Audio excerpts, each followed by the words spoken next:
जोहार स्वागत है आप मन के एक बार फिर से मोर मिनी ब्लॉग में। संगवारी त एक हमन आए हन सब्जी लेबर और एक देखो भाटा कितना सुंदर और चमकदार दिखत रही से बे, लेकिन बोरा में मत रहो अपन संगवारी। जेन ह दिखे में सुंदर और चमकदार रहते वो अंदर से उतना ही खतरनाक रहते। और हाँ, ये बात भाटा के लिए नहीं रही से बे, मजाक करत।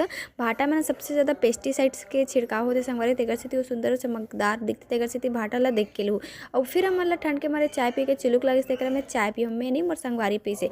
और वही करा देखियो संगवारी तीर में आगी जलत रही से, ठंड में आग सेके के मजा ही कुछ और रहते। तब महू बहती गंगा में हाथ धोले में करा लेके संगवारी टमाटर वमाटर लेके के बाद मैं आगे नहीं करा डी के दाबेली कार्नर।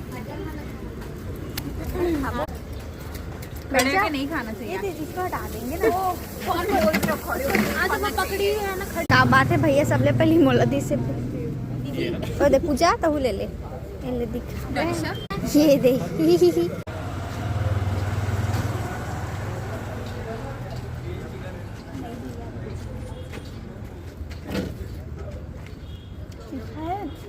संगवारी खाते ही है एक बाइट में इतना तीखा तीखा कौन ठलवा दे भगवान जाने, लेकिन हम मन के पेट थोड़ी नहीं कुआं है संगवारी। तो अतकी में हम मन के कहा तिस्तान दाबेली खाए के बाद एक हम आ गए गुपचुप खाए पर संगवारी हो। गुपचुप मतलब टूरी मन के पहला प्यार। तो एक गुपचुप ला खान संगवारी हो, लेकिन अतका कन सब्जी लेके बाद भी हमन घर जाके बनाए हन का दाल भात। काबर के दाल भात में जो मज़ा है ना वो कुछ नहीं है। मिलता नवा ब्लॉग में, तब तक के लिए टाटा संगवारी हो।